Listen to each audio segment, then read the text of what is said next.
Putin has made it clear in several interviews that he is well aware of how U.S. presidents come and go, and U.S. policy never changes. Общался и с одним президентом США, и с другим, и с третьим.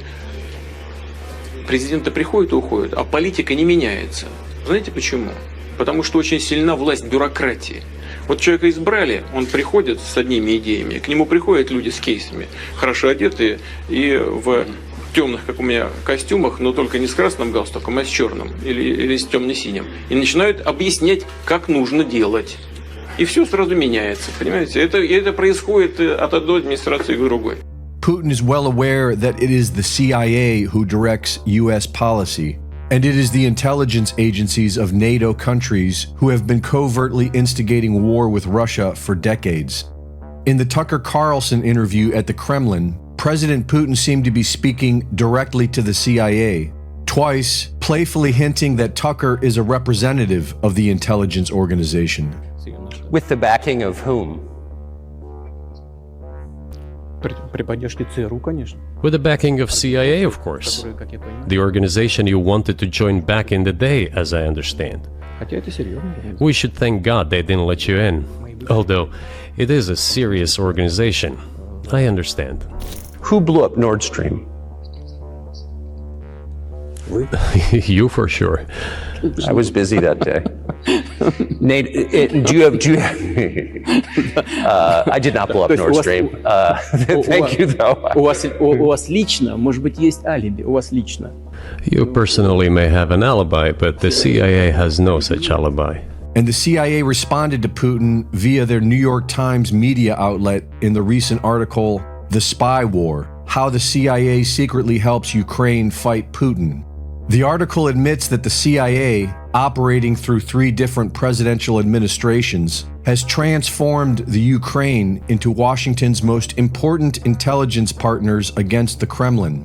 They have secretly trained and equipped Ukrainian intelligence officers over the past decade and constructed a network of 12 secret bases along the Russian border used to launch cross-border attacks on Russian territory. This means the CIA is responsible for the attacks on oil refineries and energy infrastructure. The article describes secret underground command centers established near the Russian border, financed and equipped by the CIA. A CIA program called Operation Goldfish enabled Ukrainians to hack into Russian military networks, break into satellites, and decode secret conversations.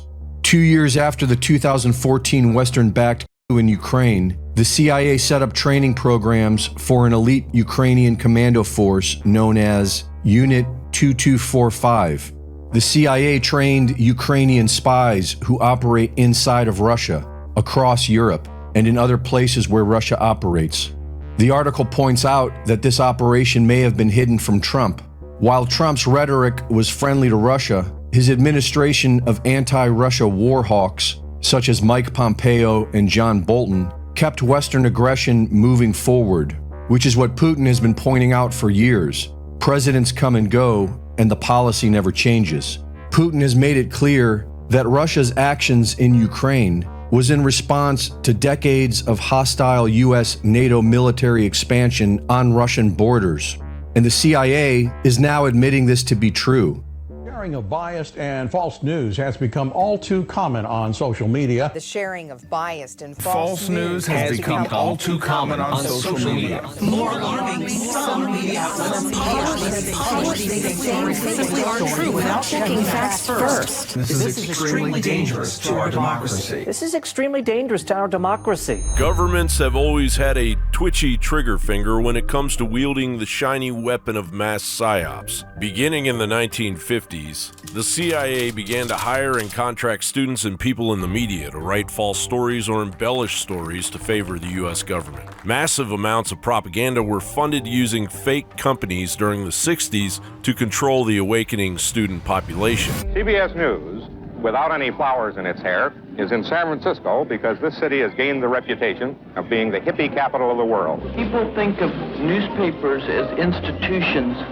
We don't try to cater to the audience so much as shape and develop those people that are ready to rebel in this society. The church hearings ripped the bandage off in the 1970s, exposing Operation Mockingbird. Well, I believe that the internal workings within the agency itself are a matter that we must look at very closely to be sure that this kind of thing doesn't happen again, if it can be prevented. Revealing the infiltration of the media by the CIA and interested parties. The 1977 Woodward and Bernstein piece, The CIA and the Media, delved further in, revealing the amounts the reporters were paid by the CIA. But the CIA's craving for harder psyops couldn't be quenched, and as media evolved, the CIA expanded their reach into American film, music, and television. How about this? Why don't they just have at the beginning of each film, made with the support of the Central Intelligence Agency,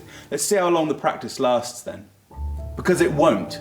Because people will look at it and say, oh, it's one of those films. Until the Manchurian Candidate, Barack Obama, opened the floodgates in 2012 with the modernization of the Smith-Munn Act, unleashing unyielding CIA propaganda on the unsuspecting American people. Now, in 2024, the ragged media landscape, weaponized to the hilt, actively serves the public a steady diet of omission, while a record high 39% of Americans say they don't trust the media. And the media is on life support. In 2020, 16,000 jobs were cut from the print, broadcast, and media workforce. By 2024, major players in the media landscape were cutting staff. Vox, Vice, The Intercept, Now This, BuzzFeed, The Business Insider, Time, The Los Angeles Times, The Washington Post, NBC News, and others sent many packing. And as Rome burns, Old Yeller fiddles. Every time the Bidens check in on how far the ball is moved on the investigation of their corruption, investigative journalist Catherine Herridge was there, detailing their grifting treason in great length. She was simply too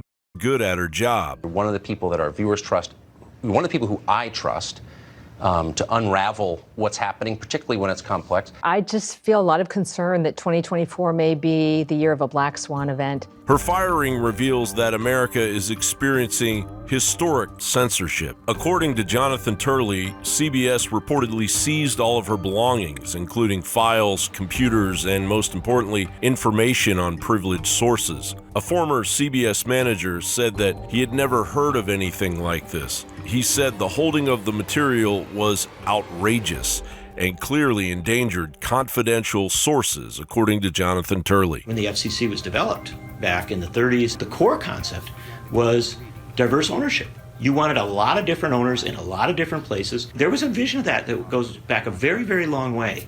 This assaults that vision. It basically says, no. You have one little group of people sitting in an office someplace, and they decide what's being discussed all across the country. As George Soros eats up 220 American radio stations, the First Amendment and CIA propaganda are on a collision course of monumental proportions, which will ultimately result in either third world totalitarianism or a return to the veritas of the Fourth Estate the American Constitution and its people defend. The shadow government will be forced out into the open, one way or another.